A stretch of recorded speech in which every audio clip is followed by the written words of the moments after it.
June 12, 1944. Normandy, France.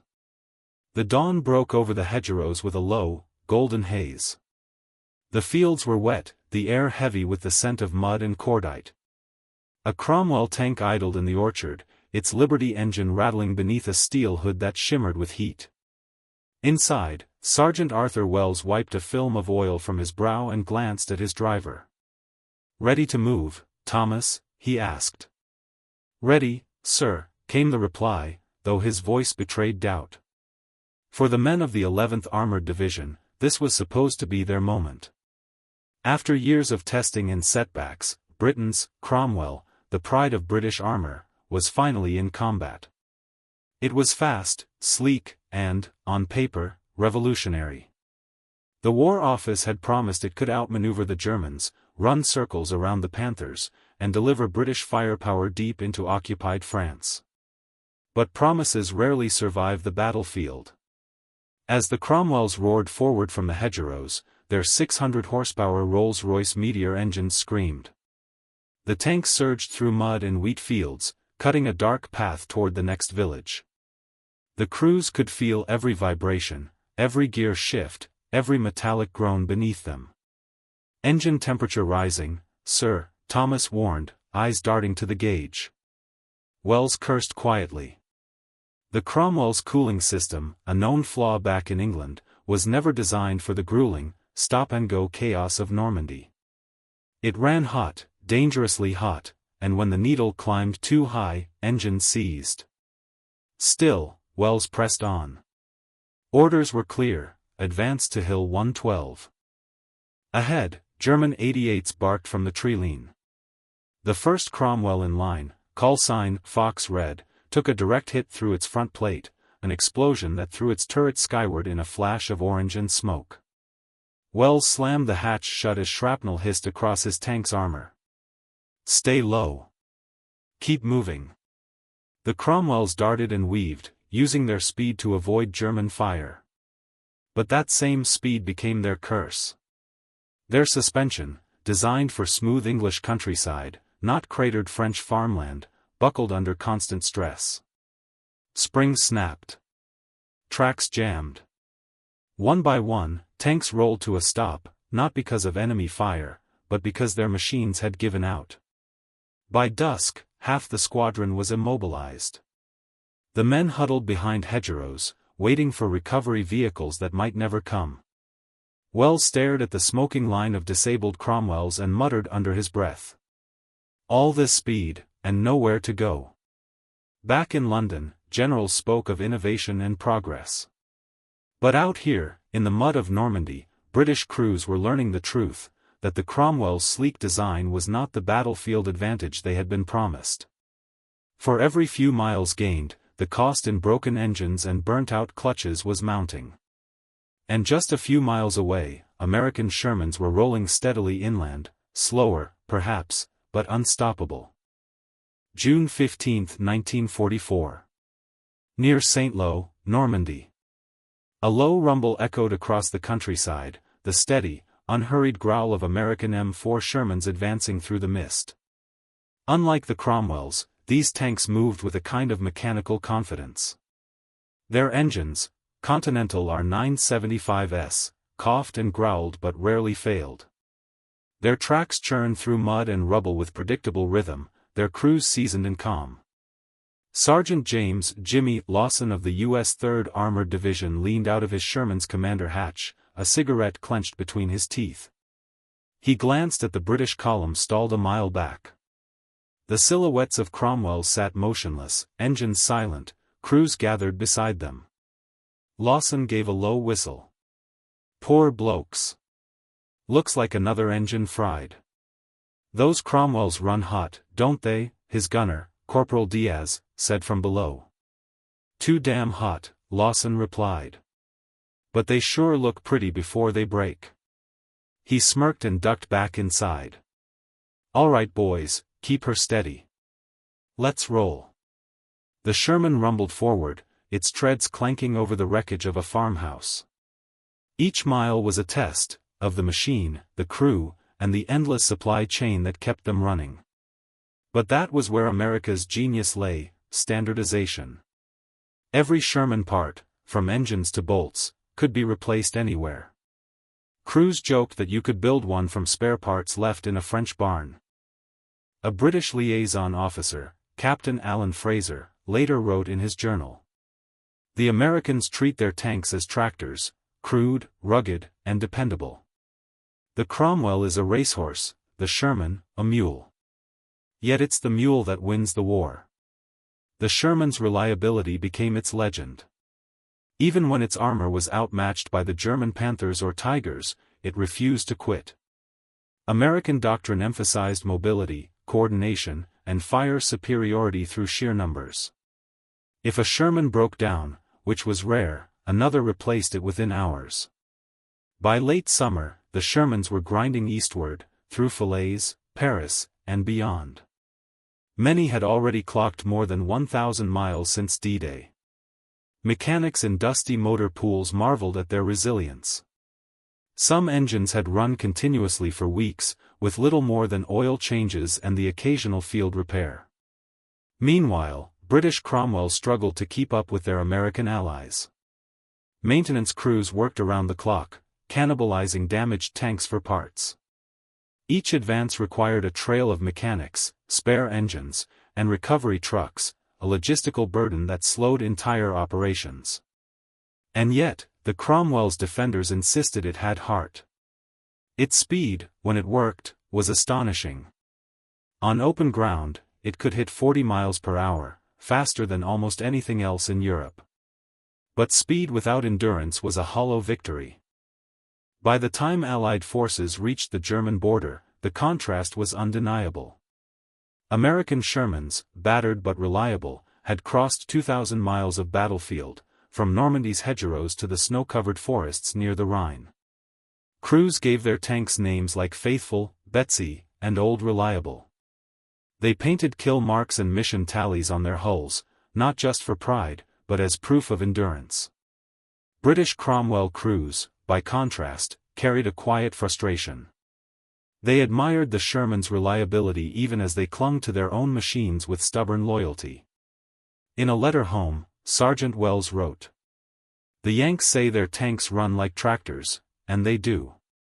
Our Cromwells run like race cars that forget how to start after the first lap." Still, the British fought on. They had no choice. But as the war pushed deeper into Germany, it became clear, the age of elegant engineering was over. The future belonged to the tank that simply worked. Autumn 1944. Somewhere near Aachen, Germany. The rain had not stopped for days. Thick, cold, and merciless, it turned every road into sludge, every field into a graveyard for machinery. Along a battered forest track, two broken-down Cromwells sat half-submerged in mud, their crews huddled beneath torn tarpaulins. A few hundred yards away, a column of Shermans rolled past, engines rumbling with stubborn rhythm, mud caked to their armor like scars. To the men on the ground, it seemed like a cruel joke. Two Allied armies, fighting for the same cause, yet their machines told entirely different stories. Back in 1940, before a single Cromwell or Sherman ever touched the battlefield, the philosophies behind them had already diverged. In Britain, tank design was guided by tradition, and a belief in specialized machines for specialized roles. Light tanks for reconnaissance. Cruisers for speed. Infantry tanks for brute strength. The Cromwell was born from this logic, a fast cruiser tank, meant to outflank and outrun the enemy, striking deep behind their lines. Its Rolls-Royce Meteor engine, adapted from the legendary Merlin aircraft engine that powered Spitfires, was an engineering marvel. On the test fields of England, it performed beautifully. But the battlefield was not a proving ground. It was chaos. The Cromwell's precision engineering made it fast, but fragile. The very tolerances that gave it agility also made it intolerant to the dirt, mud, and dust of real war. Mechanics cursed its tight engine bays and overheating problems. In desert trials, it choked on sand. In Europe, it cooked itself under stress. Its armor, while decent, was thin by 1944 standards, and its 75mm gun struggled to penetrate German Panthers or Tigers head-on. Contrast that with the American philosophy, quantity, reliability, and adaptability. The U.S. Ordnance Department knew the Sherman wouldn't be the strongest tank on the battlefield. But they didn't need it to be. What they needed was a machine that could be built by the tens of thousands, maintained by ordinary soldiers, and repaired anywhere, from a Normandy field to a Belgian workshop. The Sherman's designers chose simplicity over perfection. Its engine compartments were roomy, its mechanics accessible. It could run on various power plants, radial aircraft engines, diesels, even Ford the 5th 8S, without major redesigns. The Americans built over 50,000 of them, each one nearly identical in parts and function. It was, in a sense, the Ford Model T of war. To the British, this seemed crude, even careless. To the Americans, it was genius. In battle, philosophy became survival. Cromwell's could outpace Sherman's in short bursts, but every breakdown was a disaster, every repair a logistical headache. The Sherman, meanwhile, kept moving. When it hit a mine or took a shell, replacements arrived swiftly. If one broke down, crews cannibalized another for parts and kept rolling. By October 1944, the differences were no longer theoretical. They were carved into the roads of France and Belgium, a trail of broken British tanks behind a tide of American steel that never stopped advancing. Captain Alan Fraser, still serving as a liaison with U.S. forces, noted grimly in his field journal. "We built a tank to win the race. They built one to finish it. Guess which wins a war?" In the end, the Cromwell wasn't a failure of courage or innovation, it was a victim of its time. Britain, stretched thin from years of war and bombings, lacked the industrial muscle of America. The Cromwell reflected the British ideal of craftsmanship, but craftsmanship cannot compete with mass production on a continental scale. And as the Allies crossed the Rhine, the lesson was clear: the war would not be won by the fastest tank or even the strongest. It would be won by the one that could keep going, day after day, mile after mile, until the enemy simply ran out of room to retreat. February 1945. West of the Rhine River, Germany. The winter was merciless. The roads were slick with ice, and the forests groaned under snow so thick that even tanks struggled to move. The British 7th Armoured Division, the famed Desert Rats, crawled forward toward the Rhine crossings, their Cromwells leading the way.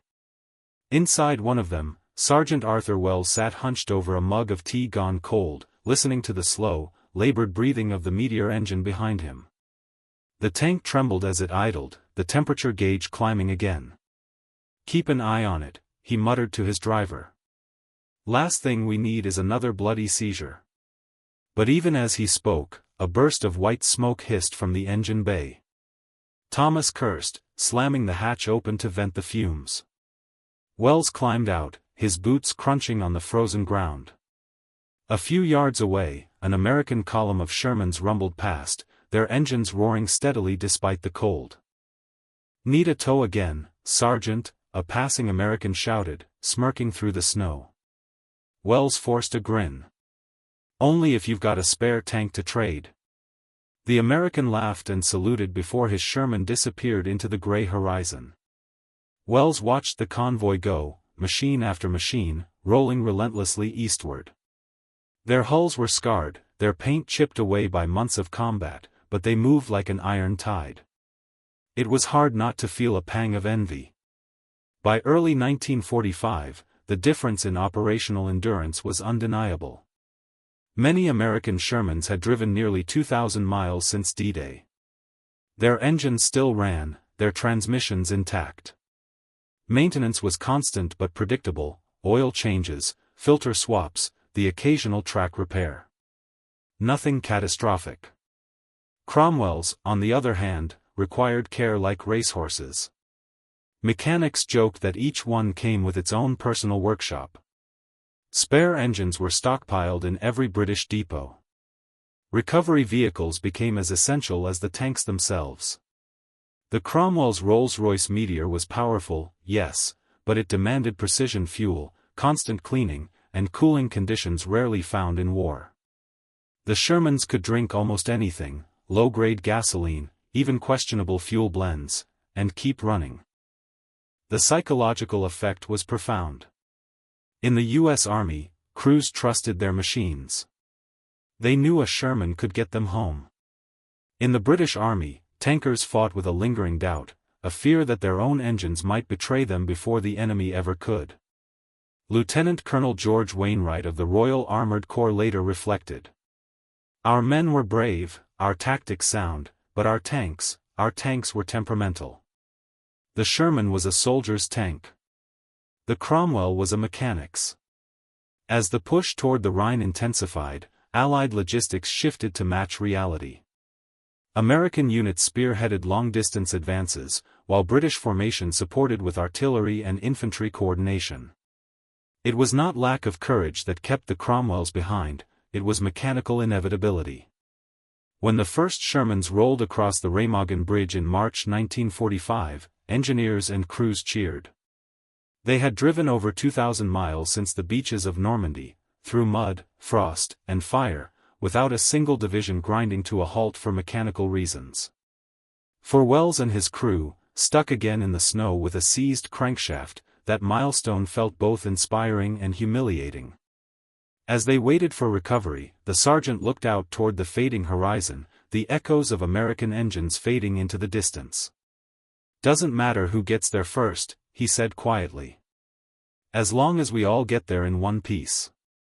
Thomas nodded, half smiling through the cold. "Aye, but it'd be nice to make it there under our own power for once." And so the Cromwell, though sleek and proud, became a symbol of Britain's wartime engineering paradox, brilliant on paper, beautiful in design, but flawed in the unforgiving arithmetic of war. The Sherman, meanwhile, became a symbol of America's industrial might, not perfect, but practical.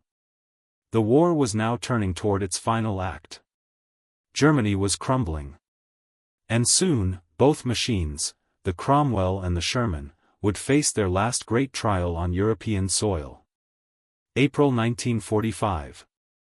Central Germany, near the town of Celle. The war was dying, but it refused to go quietly. The roads were littered with wreckage, burnt-out trucks, shattered houses, and the twisted remains of panzers that once symbolized German dominance. Smoke hung in the air, low and oily, as Allied tanks pushed deeper into the Reich. For the first time, British Cromwells and American Shermans advanced side by side. The British 7th Armored Division moved in tandem with the U.S. 3rd Armored Division, both driving toward the Elbe River, the final barrier before Berlin. Sergeant Arthur Wells, his tank patched together with salvaged parts, drove cautiously through a ruined village. The Cromwell's engine coughed and sputtered, its gauges trembling in protest. He could hear a rhythmic knock beneath the floor, the death rattle of a worn piston. But ahead, the Shermans roared on, unbothered. They had been on the road for months, yet their engines still hummed with mechanical confidence. Wells watched one Sherman pass by, its side marked with white chalk, Daisy, 2,146 miles since D-Day. The crew inside waved, grinning. He couldn't help but laugh. "Bloody Americans," he muttered. "They make it look easy." In truth, by spring 1945, the Sherman success had become a matter of record, not opinion. Reports from field maintenance units showed that Shermans averaged over 2,000 miles of operational movement between major repairs. Some had lasted longer, crossing entire countries without serious breakdowns. The Cromwell's average? Less than half that. The British Army's engineering corps worked miracles to keep them running, swapping engines and gearboxes under combat conditions, sometimes repairing tanks within earshot of German artillery. Yet despite their best efforts, the Cromwell's mechanical frailty never truly went away. Still, they fought on. And when they reached the Elbe, the battered Cromwells lined up alongside their American allies, guns trained eastward toward the smoke rising from Berlin. The rivalry between the two machines faded in that moment, replaced by shared exhaustion, and the quiet pride of survival. The difference in design philosophy had shaped the outcome of entire campaigns. The Sherman's durability meant the Americans could maintain relentless momentum. They didn't stop to repair, they didn't fall behind supply lines. The logistics that supported them, a vast network of depots, trains, and factories, ensured every tank that fell was replaced by another almost instantly. This was modern warfare, not elegance, not speed, but sustainability. The Cromwell, by contrast, reflected a bygone ideal, that war could be fought through precision and mastery of design. It was, in many ways, a noble failure. Fast, agile, and beautifully engineered, but unsuited for the mud, dust, and chaos of a mechanized war of attrition. As historian Kenneth Maxey later wrote, "The Cromwell was a product of a nation that believed it could outthink its problems. The Sherman was a product of a nation that believed it could outbuild them." April 25, 1945. On a ridge overlooking the Elbe, Wells stood outside his tank, watching American and British armor line up in silent formation. The sun broke through the clouds, pale and thin, casting light over hundreds of machines that had carried the Allies from Normandy to the heart of Germany. Behind him, a recovery crew worked on yet another Cromwell with a seized engine. Ahead of him, Shermans idled in neat rows, smoke curling lazily from their exhausts. He lit a cigarette, hands trembling slightly. "Funny thing," he said to his gunner. "Doesn't matter what we drove. We all ended up here, didn't we?" His gunner nodded. "Aye. But I'd still trade this damn thing for a Sherman any day." They laughed, tired, sincere laughter, the kind that only soldiers who have survived too much can share. Within weeks, the war in Europe would end. The tanks that had rumbled across 2,000 miles of battlefield would fall silent. The Sherman would go on to fight in Korea, the Middle East, and beyond, a living relic of wartime practicality. The Cromwell would fade into history, remembered fondly by those who drove her, mourned by those who knew what she could have been. And in that contrast, between a British dream of precision and an American triumph of reliability, lay one of the great industrial lessons of the Second World War. Victory, it seemed, did not belong to the perfect machine. It belonged to the one that refused to stop moving.